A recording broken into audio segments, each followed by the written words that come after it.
تعالیٰ قرآن عظیم کے اندر ارشاد فرماتا ہے اذ یقول لصاحبہ لا تحزن ان اللہ معنا، وہ جب اپنے دوست سے کہتے تھے غم نہ کھا، غم نہ کر، بے شک اللہ تبارک و تعالیٰ ہمارے ساتھ ہے۔ یہ آیت کریمہ غار ثور میں جب آقا کریم صلی اللہ تعالیٰ علیہ وسلم نے حضرت ابو بکر صدیق رضی اللہ تعالیٰ عنہ سے کہا، اے میرے دوست، اے ابو بکر غم نہ کر کسی چیز کا، کیونکہ اللہ تبارک و تعالیٰ ہمارے ساتھ ہے، انشاءاللہ ہمیں کچھ نہیں ہوگا۔ حضرت ابو بکر صدیق رضی اللہ تعالیٰ عنہ کا نام عبداللہ ہے، آپ کی کنیت ابو بکر ہے، لقب آپ کا صدیق اور عتیق ہے۔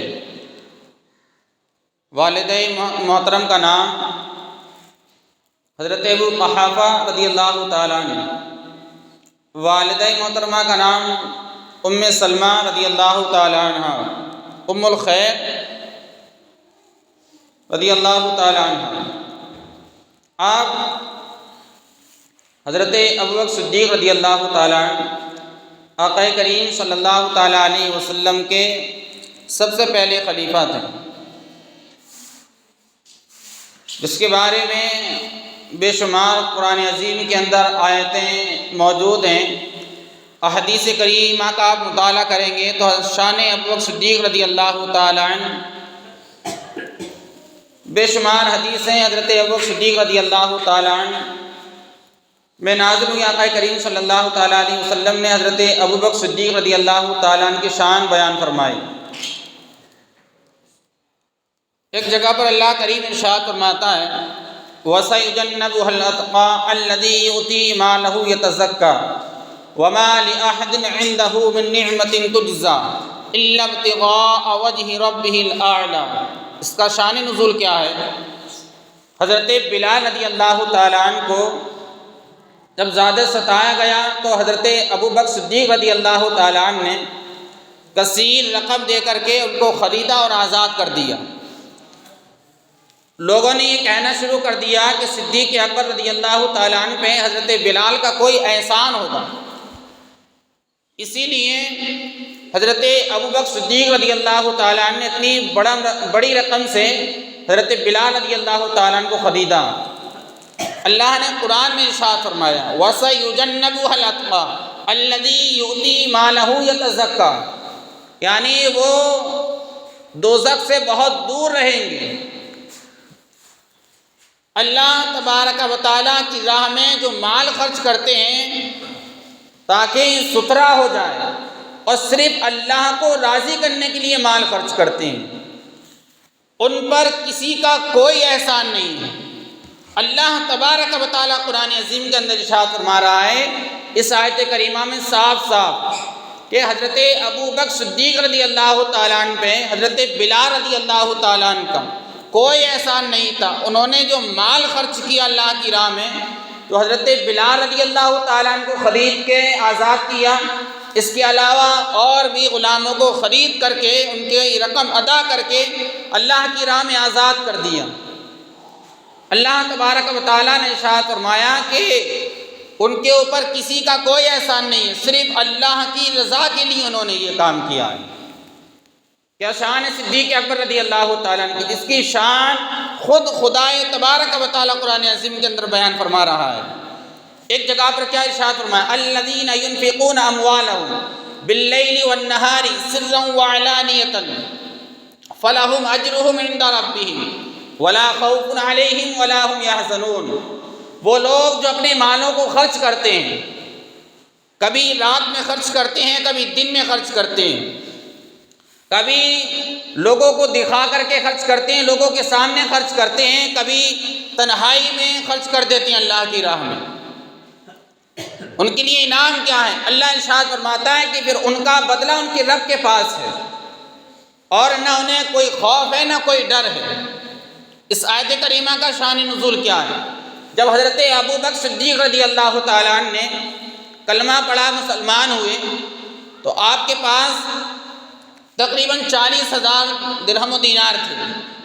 آپ نے کیا کیا کہ 10,000 تو دن میں خرچ کیے، 10,000 رات میں خرچ کیے اور 10,000 لوگوں کے سامنے خرچ کیے اور 10 لوگوں سے چھپ کر کے اللہ کی راہ میں خرچ کیے۔ اللہ نے قرآن میں ارشاد فرمایا کہ وہ لوگ جو اپنے مالوں کو خرچ کرتے ہیں، کبھی لوگوں کے سامنے، کبھی دن میں، کبھی رات میں، تو ان کا بدلہ کیا ہے؟ ان کے رب کے پاس ہے۔ نہ انہیں کوئی خوف ہے، نہ انہیں کوئی ڈر ہے۔ کیا شان صدیق اکبر رضی اللہ تعالیٰ عنہ کی۔ جب آقا کریم صلی اللہ تعالیٰ علیہ وسلم نے دعوت دی، لوگوں کو اسلام کی دعوت دی، دین کی دعوت دی، تو سب سے پہلی شخصیت جس نے آقا کریم صلی اللہ تعالیٰ علیہ وسلم کے ہاتھ میں اپنا ہاتھ دیا، دائرہ اسلام میں داخل ہوئے اور ایمان کو اپنے سینے میں بسا لیا، اس ذات کا نام حضرت ابو بکر صدیق رضی اللہ تعالیٰ عنہ، سب سے پہلے جس نے کلمہ پڑھا۔ اور بعض حضرات کا نظریہ اور لکھا ہے لوگوں نے کہ سب سے پہلے کلمہ حضرت خدیجہ الکبریٰ رضی اللہ تعالیٰ عنہ نے پڑھا، کچھ نے لکھا ہے کہ سب سے پہلے حضرت علی رضی اللہ تعالیٰ عنہ نے کلمہ پڑھا۔ ہمارے امام اعظم ابو حنیفہ نعمان بن ثابت رضی اللہ تعالیٰ عنہ اس کی تطبیق ارشاد فرماتے ہیں اور وہ کہتے ہیں کہ عورتوں میں سب سے پہلے کلمہ حضرت خدیجہ الکبریٰ رضی اللہ تعالیٰ عنہ نے پڑھا، مردوں میں سب سے پہلے کلمہ حضرت ابو بکر صدیق رضی اللہ تعالیٰ عنہ نے پڑھا، بچوں میں سب سے پہلے کلمہ حضرت علی رضی اللہ تعالیٰ عنہ نے پڑھا۔ صدیق اکبر رضی اللہ تعالیٰ عنہ کی کیا شان ہے، جو حضور کے ساتھ میں جب سے کلمہ پڑھا، سفر میں ہمیشہ ساتھ میں رہے، جنگ میں ہمیشہ ساتھ میں رہے، اور آج بھی اللہ کے حبیب صلی اللہ تعالیٰ علیہ وسلم کے پہلو میں آپ آرام فرمائیں۔ کتنا مقام عطا فرمایا حضرت ابو بکر صدیق رضی اللہ تعالیٰ عنہ، حضرت عائشہ صدیقہ رضی اللہ تعالیٰ عنہ آقا کریم صلی اللہ تعالیٰ علیہ وسلم سے ارشاد فرماتی ہیں، اللہ کے حبیب یا اللہ کے رسول صلی اللہ تعالیٰ علیہ وسلم، کیا کوئی ایسا بندہ بھی ہے جس کی نیکیاں اس آسمان کے تاروں کے برابر ہیں؟ کوئی ہے ایسا جس کی نیکیاں آسمان کے تاروں کے برابر ہوں؟ آقا کریم صلی اللہ تعالیٰ علیہ وسلم نے ارشاد فرمایا، اے عائشہ، حضرت عمر فاروق اعظم رضی اللہ تعالیٰ عنہ ہے جن کی نیکیاں آسمان کے تاروں کے برابر ہیں۔ حضور کی بارگاہ میں عرض کرنے لگی، یا رسول اللہ صلی اللہ تعالیٰ علیہ وسلم، اور میرے ابا جان، میرے والد گرامی ابو بکر صدیق رضی اللہ تعالیٰ عنہ کی نیکیوں کا کیا حال ہے؟ تو قربان جاؤ حضرت ابو بکر صدیق رضی اللہ تعالیٰ عنہ کی نیکی پر۔ حضور ارشاد فرماتے ہیں کہ عمر فاروق اعظم رضی اللہ تعالیٰ عنہ کی ساری نیکیاں، عمر فاروق اعظم رضی اللہ تعالیٰ عنہ کی ساری نیکیاں اور صدیق اکبر رضی اللہ تعالیٰ عنہ کی ایک نیکی کے برابر ہیں۔ ساری نیکیاں عمر فاروق اعظم رضی اللہ تعالیٰ عنہ کی اور صدیق اکبر کی ایک نیکی، دونوں برابر ہیں۔ اب اندازہ تو لگائیں حضور کے علم کا اس حدیث پاک میں۔ حضور یہ بھی جانتے ہیں کہ میرے کس امتی کی کتنی نیکیاں ہیں، حضور یہ بھی جانتے ہیں کہ آسمان میں کتنے تارے ہیں اور کس کی نیکیاں ان کے برابر ہیں یا نہیں ہیں، اور حضور یہ بھی جانتے ہیں کہ عمر فاروق اعظم رضی اللہ تعالیٰ عنہ کی کتنی نیکیاں ہیں، حضور یہ بھی جانتے ہیں کہ صدیق اکبر رضی اللہ تعالیٰ عنہ کی کتنی نیکیاں ہیں۔ کیا علم غیب ہے؟ کیا اللہ کے حبیب صلی اللہ تعالیٰ علیہ وسلم نے بیان فرمائے؟ کیا شان ہے صدیق اکبر رضی اللہ تعالیٰ عنہ کی؟ آئیے پہلے ایک واقعہ میں آپ کو سناتا ہوں۔ جب اسلام میں داخل ہوئے صدیق اکبر رضی اللہ تعالیٰ عنہ، ہوا کیا، آپ مکہ شریف سے چل کر کے تجارت کرنے کے لیے ملک شام گئے قافلے کے ساتھ میں۔ راستے میں ایک گرجا گھر کے قریب میں آرام کرنے لگا پورا قافلہ۔ جب رات ہو گئی، دن ختم ہو گیا، تمام لوگ سو گئے، صدیق اکبر رضی اللہ تعالیٰ عنہ محو خواب ہو گئے۔ آپ نے خواب دیکھا، جب سوئے تو خواب کے دیکھا کہ چاند صدیق اکبر رضی اللہ تعالیٰ عنہ کے قریب آ رہا ہے، اور وہ چاند صدیق اکبر رضی اللہ تعالیٰ عنہ کی گود میں آ گیا۔ جب صبح بیدار ہوئے صدیق اکبر رضی اللہ تعالیٰ عنہ تو گرجا گھر گئے، اس کے راہب سے اس خواب کی تعبیر پوچھی، کیا تعبیر ہے؟ اس راہب نے کہا کہ آپ کا نام کیا ہے؟ کہا میرا نام عبداللہ، کنیت ابو بکر ہے۔ کیا تمہارا خاندان کیا ہے؟ کہ میرا خاندان قریش ہے۔ کیا تم کہاں سے آئے ہو؟ تمہارا وطن کیا ہے؟ کہا میرا وطن مکہ شریف ہے، مکہ شریف سے آیا ہوں، میں عرب سے آیا ہوں۔ کہا پھر تمہارے خواب کی یہ تعبیر ہے کہ سب سے آخری نبی آخری الزمان محمد صلی اللہ تعالیٰ علیہ وسلم تمہارے خاندان میں تشریف لے کر کے آئیں گے، اور جن کے تم روئے زمین پر جب تک لوگوں کے سامنے رہو گے، ان کے خلیفہ، ان کے دوست رہو گے، وزیر رہو گے ان کے، اور جب وہ حضور دنیا سے چلے جائیں گے نبی آخر الزمان، تو تمہیں اپنا خلیفہ، وہ آقا کریم صلی اللہ تعالیٰ علیہ وسلم کا، پھر تم خلیفہ بن جاؤ گے ان کے، جو آخری نبی آنے والے ہیں۔ تمہارے خواب کی تعبیر یہ ہے۔ آقا کریم صلی اللہ تعالیٰ علیہ وسلم کی بارگاہ میں پہنچے صدیق اکبر رضی اللہ تعالیٰ عنہ، حضور مسجد حرام میں تشریف فرماتے اور جا کر کے کہنے لگے یا رسول اللہ صلی اللہ تعالیٰ علیہ وسلم، مجھے آپ کلمہ پڑھا دیجئے، دارِ اسلام میں داخل کر لیجئے۔ کلمہ پڑھائے صدیق اکبر رضی اللہ تعالیٰ عنہ کو۔ اس کے بعد میں عرض کرنے لگے یا رسول اللہ صلی اللہ تعالیٰ علیہ وسلم، ہر نبی کوئی نہ کوئی معجزہ لے کر کے آتا ہے، ہر نبی کوئی نہ کوئی معجزہ لے کر کے آتا ہے، کوئی مجھے معجزہ دکھا دیں تاکہ میرے دل کو اطمینان ہو جائے۔ اب سنو، آقا کریم صلی اللہ تعالیٰ علیہ وسلم بیٹھے مکے میں ہیں اور خبر کہاں کی رکھ رہے ہیں؟ ملک شام کی۔ کیا ہوا؟ صدیق اکبر رضی اللہ تعالیٰ عنہ سے فرمانے لگے آقا کریم صلی اللہ تعالیٰ علیہ وسلم، اے صدیق، اے ابو بکر، اے عبداللہ ابو قحافہ کے بیٹے، تم ملک شام گئے تھے تجارت کے لیے قافلے کے ساتھ میں، رات میں ایک گرجا گھر کے قریب تم نے آرام کیا تھا، سارے لوگ سو گئے تھے، تم بھی سو گئے تھے، تم نے خواب دیکھا تھا کہ چاند تمہاری گود کی طرف آ رہا ہے اور گود میں آ گیا ہے، پھر تم صبح بیدار ہوئے تھے اور اس خواب کی تعبیر پوچھنے کے لیے تم راہب کے پاس گئے تھے، راہب نے پھر تمہیں یہ بتایا تھا کہ آنے والے آخری نبی تمہارے خاندان میں تشریف لائیں گے۔ یہ معجزہ نہیں تو اور کیا ہے؟ مطلب حضور بیٹھے ہیں مکہ شریف میں، ابو بکر صدیق رضی اللہ تعالیٰ عنہ گئے ملک شام میں، صدیق اکبر رضی اللہ تعالیٰ عنہ نے جو خواب دیکھا وہ حضور بیان فرما رہے ہیں، راہب نے جو خواب کی تعبیر بتائی وہ حضور بیان فرما رہے ہیں، ملک شام کس غرض سے گئے تھے حضور بیان فرما رہے ہیں، گرجا گھر میں راہب کے بارے میں حضور بیان فرما رہے ہیں، کہاں؟ مکہ شریف میں ملک شام کی خبر دے رہے ہیں آقا کریم صلی اللہ تعالیٰ علیہ وسلم۔ یہ شان ہے صدیق اکبر رضی اللہ تعالیٰ عنہ۔ اور سنو، آقا کریم صلی اللہ تعالیٰ علیہ وسلم سب سے پہلے خلیفہ صدیق اکبر رضی اللہ تعالیٰ عنہ ہیں، دوسرے حضرت عمر فاروق اعظم رضی اللہ تعالیٰ عنہ، تیسرے خلیفہ حضرت عثمان غنی رضی اللہ تعالیٰ عنہ، چوتھے خلیفہ حضرت علی رضی اللہ تعالیٰ عنہ۔ ان کو خلفائے راشدین کہا جاتا ہے، حضور کے 4 خلیفہ ہیں، خلفائے راشدین ان کو کہا جاتا ہے۔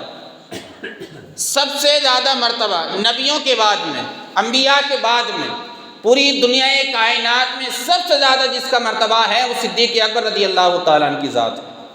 سب سے زیادہ مرتبہ جس کا ہے، کس کی ذات ہے؟ صدیق اکبر رضی اللہ تعالیٰ عنہ۔ تمام صحابہ سے افضل، تمام امتیوں سے، تمام نبیوں، تمام ولیوں سے، تمام لوگوں سے، نبی اور انبیاء کے بعد میں سب سے زیادہ مرتبہ صدیق اکبر رضی اللہ تعالیٰ عنہ کا ہے۔ اور کیا بیان فرمایا، کیا شان ہے صدیق اکبر رضی اللہ تعالیٰ عنہ کی۔ سنو، حضرت آقا کریم صلی اللہ تعالیٰ علیہ وسلم علالت میں بیمار ہیں، آپ طبیعت علیل ہو گئی آپ کی، حکم دیتے ہیں مرو فلیصلی بالناس، مرو ابا بکر فلیصلی بالناس، ابو بکر سے کہو کہ لوگوں کو نماز پڑھائے۔ حضرت عائشہ کہتی ہیں یا رسول اللہ، میرے بابا جان جو ہیں نرم دل کے ہیں، وہ اتنی طاقت نہیں رکھتی آپ کے مسلح پہ کھڑے ہو جائیں۔ حضور نے دوسری مرتبہ کہا، پھر تیسری مرتبہ کہا کہ ابو بکر کو کہو کہ لوگوں کو نماز پڑھائے۔ صدیق اکبر رضی اللہ تعالیٰ عنہ نے مسلح پہ نماز پڑھائی اور کئی دن تک نماز پڑھاتے رہے۔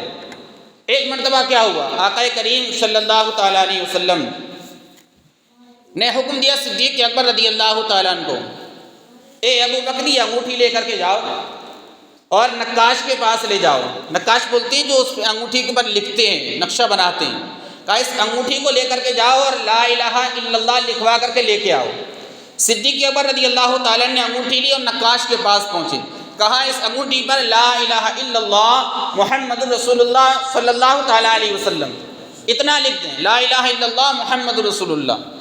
اس نقاش کو آپ نے لکھنے کے لیے دی، اس نے لکھ دیا لا الہ الا اللہ محمد رسول اللہ۔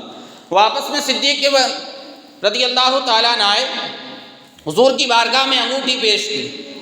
انگوٹھی جب حضور نے دیکھی تو اس پہ کیا لکھا تھا؟ لا الہ الا اللہ محمد رسول اللہ اور ابو بکر صدیق، 3 نام لکھے تھے، اللہ کا نام، حضور کا نام، صدیق اکبر کا نام۔ حضور نے ارشاد فرمایا اے ابو بکر میں نے تو تم سے کہا تھا کہ لا الہ الا اللہ لکھوا کر کے لانا. کہنے لگے یا رسول اللہ میرے عشق کو یہ گوارا نہیں، مجھے یہ منظور نہیں، مجھے یہ گوارا نہیں کہ جس جگہ پر اللہ کا نام ہو اور آپ کا نام اس جگہ پر نہ ہو، مجھے یہ گوارا نہیں. اتنے میں جبریل امی حاضر ہو گئے، عرض کرتے ہیں یا رسول اللہ صلی اللہ تعالیٰ علیہ وسلم ابو بکر نے 2 نام لکھوائے تھے، اللہ کا اور آپ کا. پھر اللہ نے حکم دیا کہ تیسرا نام لکھو جا کر کے. پھر تیسرا نام میں نے لکھا ہے، جبریل امی نے اس انگوٹھی پہ تیسرا نام لکھا. پہلا لا الہ الا اللہ، دوسرا محمد رسول اللہ، تیسرا ابو بکر صدیق. 3 نام لکھ کے. یہ شان صدیق اکبر رضی اللہ تعالیٰ عنہ. قربان جائیں آپ. آئیے پیارے نبی کی 3 پسندیدہ چیزیں، شان صدیق اکبر بھی رضی اللہ تعالیٰ عنہ اور محبت صدیق اکبر رضی اللہ تعالیٰ عنہ سے معلوم ہوگی. نبی کریم صلی اللہ تعالیٰ علیہ وسلم نے ارشاد فرمایا کہ مجھے تمہاری دنیا میں 3 چیزیں بہت پسند ہیں. تمہاری دنیا کی مجھے 3 چیزیں بہت پسند ہیں. یا رسول اللہ کیا؟ حضور نے ارشاد فرمایا خوشبو بہت پسند ہے. حضور نے ارشاد فرمایا خوشبو بہت پسند ہے. دوسری چیز حضور نے ارشاد فرمائی عورتیں بہت پسند ہیں. تیسری چیز حضور نے ارشاد فرمائی قرۃ عینی الصلاۃ، نماز جو میری آنکھوں کی ٹھنڈک ہے یہ مجھے بہت پسند ہے. خوشبو کے بارے میں آپ پہلے کچھ سن لیں. آقا کریم صلی اللہ تعالیٰ علیہ وسلم کا پسینہ اتنا مہکتا تھا کہ جس گلی سے گزر جاتے تھے حضور گلیاں مہک جاتی تھیں. جس گلی سے گزر جاتے تھے حضور گلیاں مہک جاتی تھیں. صحابہ یہ پہچان لیا کرتے تھے خوشبو سونگھ کر کے کہ آقا کریم صلی اللہ تعالیٰ علیہ وسلم ادھر سے ہی گزر کے گئے ہیں. دوسری چیز حضرت انس رضی اللہ تعالیٰ عنہ کہتے ہیں کہ ایک مرتبہ حضور دوپہر کے وقت میں آرام فرما رہے تھے میرے گھر میں. آپ کے جسم اطہر سے پسینہ مبارک نکل رہا تھا. میری والدہ محترمہ نے اس پسینے کو شیشے میں بھر لیا تھا اور جب حضور کی آنکھ کھلی کہنے لگے حضور اس پسینے کا کیا کرو گی؟ نبی کریم صلی اللہ تعالیٰ علیہ وسلم کی بارگاہ میں عرض کرنے لگی یا رسول اللہ ہم اس پسینے کو خوشبو کی جگہ استعمال کریں. لوگ عطر لگاتے ہیں، ہم آپ کا پسینہ لگائیں گے تاکہ ہم مہک جائیں. حضرت انس رضی اللہ تعالیٰ عنہ نے یہ وصیت کی جب میرا انتقال ہو جائے تو جب مجھے کفن دے دیا جائے میرے کفن پہ نبی کریم صلی اللہ تعالیٰ علیہ وسلم کے پسینے کو لگا دیں. یہ شان ہے. اتنی پسند کرتے تھے صحابہ کرام حضور کے پسینے کو بھی اور استعمال کرنا بڑا فخر سمجھتے تھے. دوسری چیز حضور نے ارشاد فرمائی کہ عورتیں بہت پسند ہیں. حضور کے ہر قول میں ہر فعل میں بڑی حکمتیں ہیں جس کو ہم نہیں سمجھ سکتے. یہ کب حضور نے ارشاد فرمایا؟ جس وقت میں لوگ بیٹیوں کو زندہ دفن کر رہے تھے، جس وقت میں بیواؤں کو مارا جا رہا تھا، جس وقت میں عورتوں کے اوپر ظلم کیا جا رہا تھا، جس وقت میں لوگوں کے گھر میں اگر بیٹی آ جاتی تھی لوگ شرم کرتے تھے اور بڑا منحوس تصور کرتے تھے اس عورت کو جو بیٹی کو جنم دیتی تھی. جس دور میں کسی کے شوہر کا انتقال ہو جاتا تھا تو اس ماں کو، اس عورت کو ایک گھر میں قید کر دیا جاتا تھا اور اس کی عدت کے دنوں میں نہ کھانے کو دیا جاتا، نہ پینے کو، نہ نہانے کے سامان، کچھ نہیں دیا جاتا اس کو. اور جب اس کی عدت پوری ہو جاتی تھی اس کے دامن میں مینگنیاں بھری جاتی تھی، لیڈ بھری جاتی گائے کی، اونٹ کی، اور کالا منہ کر کے ساری بستی میں گدھے کے اوپر بٹھا کر کے گھمایا جاتا اور لوگوں سے کہا جاتا تھا، کہتے تھے لوگ یہ وہ منحوس عورت ہے جس کے شوہر کا انتقال ہو گیا ہے. اس دور میں کہا تھا آقا کریم صلی اللہ تعالیٰ علیہ وسلم نے، جس دور میں کوئی انسان عورت کو پیار محبت سے دیکھنے کے لیے تیار نہیں تھا، اپنی زندہ بیٹیوں کو جس دور میں لوگ دفن کر دیا کرتے تھے اس دور میں کہا تھا آقا کریم صلی اللہ تعالیٰ علیہ وسلم نے میری بیٹی میری فاطمہ میرے دل کا ٹکڑا ہے. اور لوگوں کو بتایا کہ لوگوں یہ بیٹیاں زندہ دفنانے کی چیز نہیں ہوتی ہیں. جو بیٹیوں کی پرورش کرے، پالے، اچھے گھر میں ان کی شادی کر دے. حضور نے ارشاد فرمایا جو شخص 2 بیٹیوں کے لیے ایسا کرے، جس طریقے سے یہ 2 انگلیاں ہیں، کل قیامت کے دن میرے ساتھ میں بھی اسی طریقے سے وہ انسان ہو. جو انسان 2 بیٹیوں کی پرورش کر دے، تعلیم دے، تربیت دے، اچھے گھر میں ان کی شادی کر دے، جس طریقے سے یہ 2 انگلیاں آپس میں قریب ہیں، اتنا ہی قریب میں وہ شخص میرے کل قیامت کے دن ہوگا. شان بیان فرمائی اور کہا بیٹیاں تمہارے گھروں میں آ جائیں تو اللہ کی رحمت برستی ہے. جس دور میں لوگ بیٹیوں کو زندہ دفن کر رہے تھے اور جس کے شوہر کا انتقال ہو جاتا تھا منحوس سمجھا کرتے تھے، حضور نے کہا حضرت خدیجہ الکبریٰ رضی اللہ تعالیٰ عنہا سے نکاح کر کے لوگوں بیواؤں کو بھی اس معاشرے میں عزت کے ساتھ میں جینے کا حق حاصل ہے، انہیں منحوس تصور نہ کیا کرو. اس دور میں کہا تھا حضور نے کہ عورتیں مجھے بہت پسند ہیں. پھر کیا کہا؟ قرۃ عینی فی الصلاۃ، نماز میری آنکھوں کی ٹھنڈک ہے۔ الصلاۃ معراج المؤمنین، نماز مومنوں کی معراج ہے۔ یہ حضور نے ارشاد فرمایا کہ 3 چیزیں تمہاری دنیا کی۔ اس کا مطلب کیا؟ حضور کی دنیا کوئی اور ہے، وہ نور والی دنیا ہے۔ حضور نے یہ کہا تھا کہ مجھے تمہاری دنیا کی 3 چیزیں پسند ہیں۔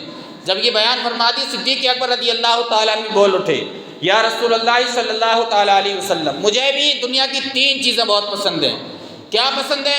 النظر الی وجہ رسول اللہ صلی اللہ تعالیٰ علیہ وسلم، یا رسول اللہ صلی اللہ تعالیٰ علیہ وسلم، مجھے یہ بہت پسند ہے کہ میں آپ کے چہرے کا دیدار کرتا رہوں۔ صدیق اکبر کہہ رہے ہیں، یا رسول اللہ، مجھے یہ بہت پسند ہے کہ میں آپ کے چہرے کی زیارت کرتا رہوں، دیدار کرتا رہوں آپ کے چہرے کا۔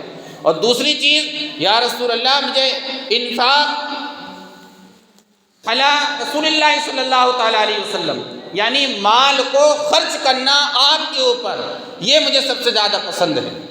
تیسری چیز، صدیق اکبر رضی اللہ تعالیٰ عنہ کہتے ہیں، یا رسول اللہ صلی اللہ تعالیٰ علیہ وسلم، میری بیٹی جو آپ کے نکاح میں ہے، یہ مجھے بہت زیادہ پسند ہے۔ تینوں چیزیں صدیق اکبر رضی اللہ تعالیٰ نے وہ بیان فرمائی جن تینوں چیزوں سے محبت رسول کا پیغام نکل رہا ہے، محبت رسول ظاہر ہو رہی ہے۔ جن تینوں باتوں سے صدیق اکبر رضی اللہ تعالیٰ کے ہر ایک جملے سے محبت رسول کا پیغام جا رہا ہے، یہ چیزیں پسند تھی۔ صدیق اکبر رضی اللہ تعالیٰ جب دنیا میں تشریف لائے، آپ کی والدہ محترمہ کہتی ہیں، جب آئے تھے دنیا میں تو ایک غیبی آواز آئی تھی، اے عورت، تجھے مبارک ہو، مبارک ہو تجھے، تیرے گھر میں ایسا بچہ آنے والا ہے، ایسا بچہ آنے والا ہے تیرے گھر میں جس کا لقب عتیق ہوگا، جو جہنم سے آزاد کر دیا گیا ہے، اور جو دنیا میں آقا کریم صلی اللہ تعالیٰ علیہ وسلم کا آخری نبی کا سچا دوست بن کر رہے گا۔ یہ غیبی آواز آئی تھی صدیق اکبر رضی اللہ تعالیٰ عنہ کے لیے۔ ایک اور خوبصورت روایت، وقت ہو گیا لیکن خوبصورت روایت، شان نزول یہی ہے موضوع کے تحت اور بہت پیاری۔ صدیق اکبر رضی اللہ تعالیٰ عنہ کو جب معلوم ہو گیا، علم ہو گیا کہ میں دنیا سے جانے والا ہوں، ایک وصیت کی بڑی مختصر میں، کہا اے لوگوں، جب میرا انتقال ہو جائے تو نماز جنازہ کے بعد میں حضور کے قبر انور کے باہر میرا جنازے کو رکھ دینا، غسل کے بعد میں، کفن کے بعد میں، اور اگر اندر سے اجازت ملے تو اندر دفن کرنا، ورنہ جنت البقیع میں مجھے دفن کر دینا۔ پھر کیا ہوا؟ آپ کو غسل دیا گیا، کفن دیا گیا۔ اس کے بعد میں حضرت عمر فاروق اعظم رضی اللہ تعالیٰ نے نماز جنازہ پڑھائی، پھر کہا یا رسول اللہ، آپ کا دوست آپ کی بارگاہ میں حاضر ہے اور اندر دفن ہونے کی اجازت چاہتا ہے۔ اب قبر انور سے آواز آتی ہے، ادخل الحبیب الی الحبیب فإن الحبیب الی الحبیب مشتاق، یعنی دوست کو دوست سے ملا دو، اس لیے کہ دوست دوست سے ملنے کے لیے مشتاق ہے۔ جو گھر کے اندر موجود ہوتا ہے وہی باہر آواز دیتا ہے، اگر کوئی دروازے پہ آواز لگاتا ہے تو کوئی آپ کے دروازے پہ آ کر کے کھڑا ہو جائے، کوئی ہے آپ مکان کے اندر، آپ اگر ہوں گے مکان کے اندر تو بولیں گے ہاں میں ہوں، بلا تمثیل۔ آقا کریم صلی اللہ تعالیٰ علیہ وسلم قبر انور کے اندر زندہ ہیں، ہمیں ان کی زندگی کا شعور نہیں، اور آواز دے رہے ہیں صدیق اکبر رضی اللہ تعالیٰ عنہ کو، کیا میرے صدیق کو ملا دو مجھ سے، اس لیے کہ میں خود اپنے دوست سے ملنے کے لیے مشتاق ہوں۔ یہ شان ہے صدیق اکبر رضی اللہ تعالیٰ عنہ کی۔ حضور ارشاد فرمانے لگے کہ جنتی ہونے کی 365 نشانیاں ہیں۔ ابو بکر سے کہتے ہیں، اے ابو بکر، 365 نشانیاں ہیں جنتی ہونے کی، جس میں ایک بھی پائی جاتی ہے وہ جنتی ہوتا ہے۔ صدیق اکبر رضی اللہ تعالیٰ عنہ کہتے ہیں، یا رسول اللہ، میرے اندر کوئی نشانی ہے؟ حضور ارشاد فرمانے لگے، میرے صدیق، تیرے اندر تو ساری نشانیاں ہیں جنتی ہونے کی۔ یہ شان ہے صدیق اکبر رضی اللہ تعالیٰ عنہ کی۔ کیا کہا؟ اذ یقول لصاحبی لا تحزن ان اللہ معنا، جب اپنے دوست سے کہتے تھے، اپنے دوست سے غار صور میں کہتے تھے، غم نہ کرو، اللہ تبارک و تعالی ہمارے ساتھ ہے، جن کے بارے میں قرآن کریم میں آیت کریمہ نازل ہوئی ہیں۔ اسی مہینے کی 22 تاریخ کو حضرت ابوبکر صدیق رضی اللہ تعالیٰ عنہ کا وصال ہوا تھا۔ ہمیں یہ عبرت حاصل کرنی چاہیے، محبت رسول اپنے دلوں میں، اپنی نسلوں کے دلوں میں سانا چاہیے کہ اللہ کے اتنے پیارے چہیتے خلیفہ نے اتنی قربانیاں دی، جان کی، مال کی، ہر چیز کی قربانیاں دی، تو ہمیں بھی اپنے دل میں، اپنی بچوں کے دلوں میں یہ شوق ڈالنا چاہیے کہ آقا کریم صلی اللہ تعالیٰ علیہ وسلم کی محبت کے علاوہ دنیا میں کوئی چارہ نہیں ہے۔ کچھ بھی کر لو، جب تک حضور کی محبت دل و جان سے زیادہ قریب نہ ہو جائیں حضور، تب تک نہ ہمارا ایمان مکمل ہے، نہ ہم دنیا میں کامیاب ہیں، نہ آخرت میں کامیاب ہیں۔ اللہ تبارک و تعالیٰ کی بارگاہ میں دعا ہے پروردگار عالم میری کم علمی کی وجہ سے جو غلطیاں ہو گئی ان کو معاف فرما کر صحیح کو اپنی بارگاہ میں قبول فرمائیں۔ آقا کریم صلی اللہ تعالیٰ علیہ وسلم کی پیاری پیاری سنتوں سے عمل کرنے، ان پہ محبت کرنے کی اور ان پہ عمل کرنے کی توفیق عطا فرمائیں۔ استغفر اللہ ربی من کل ذنب واتوب الیہ۔ ایک مرتبہ بلند آواز سے کلمہ شریف پڑھیں، لا الہ الا اللہ محمد رسول اللہ صلی اللہ تعالیٰ علیہ وسلم۔ السلام علیکم ورحمۃ اللہ۔